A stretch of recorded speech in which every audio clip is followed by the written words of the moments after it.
Cerita ini dimulai ketika seorang komandan Angkatan Udara Amerika bernama James datang ke sebuah dojo di Jepang. Kedatangannya ini bukan buat healing, bukan buat nyari jati diri, apalagi ikut kelas yoga. Tapi cuma mau nyari satu orang berdasarkan foto wajah jadul yang kualitasnya udah kayak foto ijazah di laminating tahun 90-an. Begitu James masuk dojo, murid-murid lagi latihan serius. Keringetan, fokus, suasana langsung awkward, kayak lagi makan terus keinget belum bayar utang. Reaksi paling aneh justru datang dari seorang pemuda bernama Sunsuke. Begitu dengar nama James disebut sebagai orang yang pernah kenal ayahnya di masa perang, ekspresi mukanya langsung berubah. Awalnya sok dingin, sok kalem, sok nggak peduli. Padahal jelas banget dalam hatinya lagi panik sambil mikir, lah kok orang ini muncul sekarang? Tapi karena ini dojo dan harga diri harus dijaga, Sunsuke bilang dia baru mau ngomong kalau James sanggup menghadapi murid-muridnya lebih dulu. Iya, di dojo memang gak ada basa-basi. Mau ngobol, hajar dulu.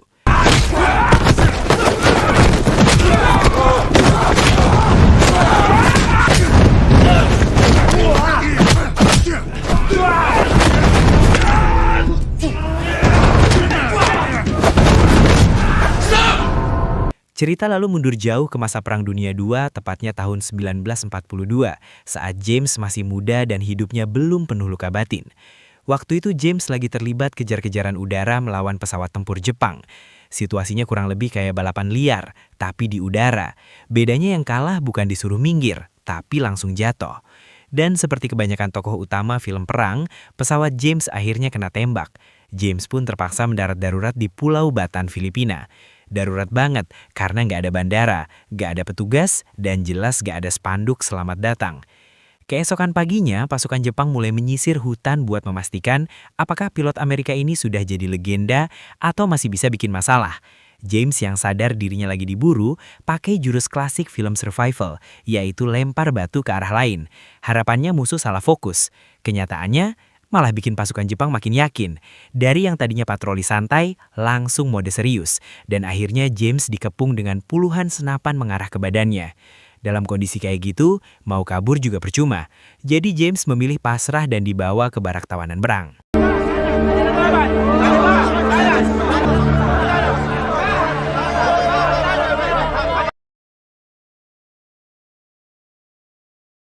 Barak ini lokasinya di tengah hutan, jauh dari mana-mana, dijaga 24 jam dan suasananya bikin orang langsung sadar bahwa hidup nggak selalu adil. James kemudian diseret menghadap jenderal itu.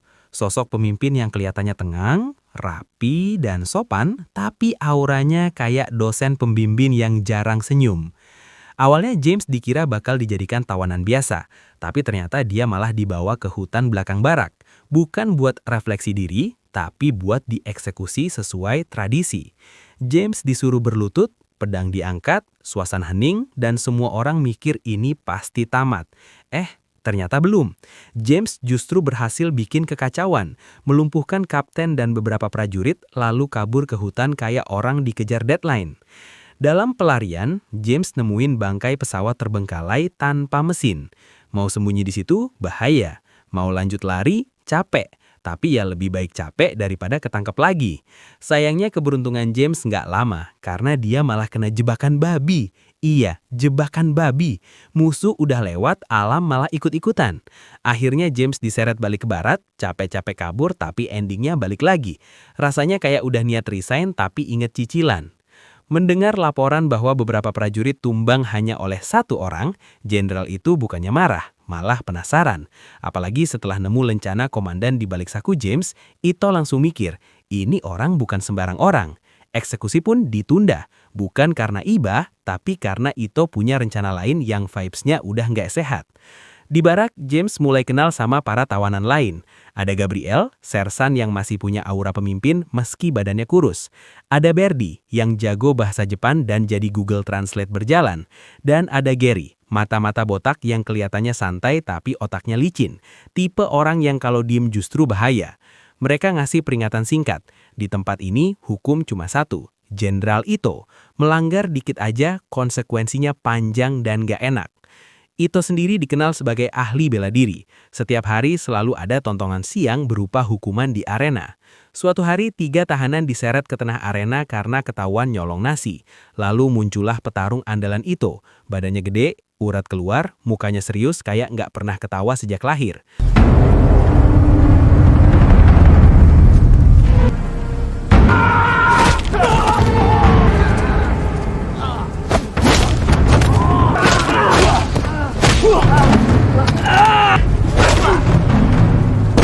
Beberapa saat kemudian 3 tahanan itu tumbang.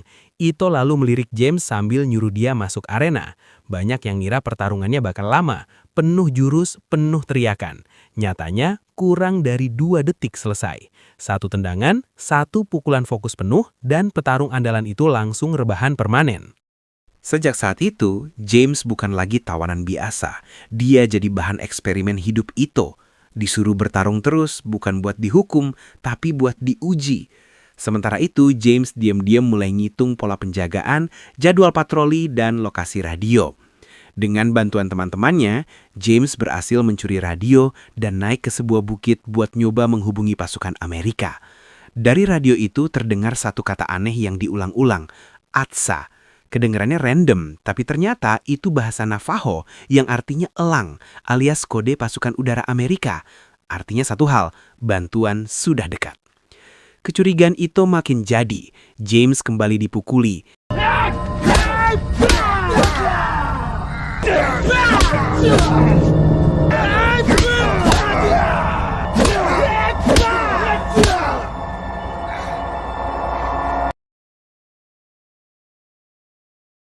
Tapi bukannya kapok, Ito malah makin kagum. Sampai akhirnya Ito jujur kalau dia pengen menjadikan James senjata hidup. Bukan cuma petarung, tapi alat buat melawan negaranya sendiri. Di sisi lain, Gary berhasil nyolong surat rahasia yang isinya menjelaskan bahwa Amerika sudah lama tahu lokasi barak ini dan siap menyerang. Malam penentuan pun tiba.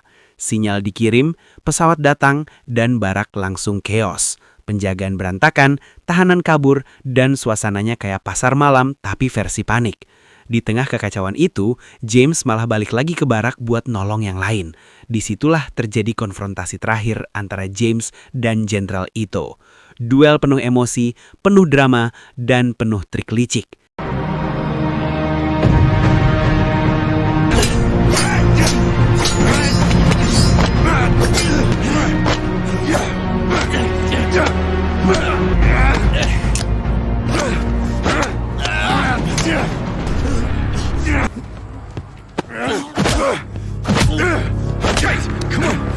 Tapi pada akhirnya, James tetap berdiri sebagai pemenang. James dan beberapa tawanan akhirnya berhasil kabur menggunakan bangkai pesawat rusak yang dimodifikasi seadanya. Memang nggak semua berhasil selamat, tapi James masih hidup dan berjanji suatu hari bakal balik lagi. Cerita lalu kembali ke masa sekarang di dojo Jepang. Shunsuke akhirnya buka suara dan mengungkap bahwa ayahnya, Jenderal Ito, sudah meninggal dunia. Kedatangan James ke dojo bukan buat balas dendam, tapi buat ngucapin terima kasih karena dulu Ito memilih membiarkannya hidup. Sebagai penutup, Shunsuke minta James nunjukin teknik legendaris yang selama ini cuma jadi cerita. Tanpa dendam, tanpa emosi berlebihan, James melakukannya sebagai bentuk penghormatan.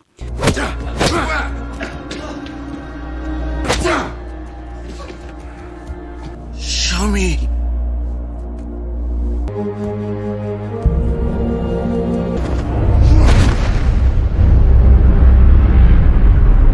Dan begitulah perjalanan panjang James, dari langit penuh peluru, hutan penuh jebakan, sampai akhirnya berdiri tenang di sebuah dojo Jepang. Sebuah kisah yang ngingetin kita kalau hidup kadang muter jauh banget.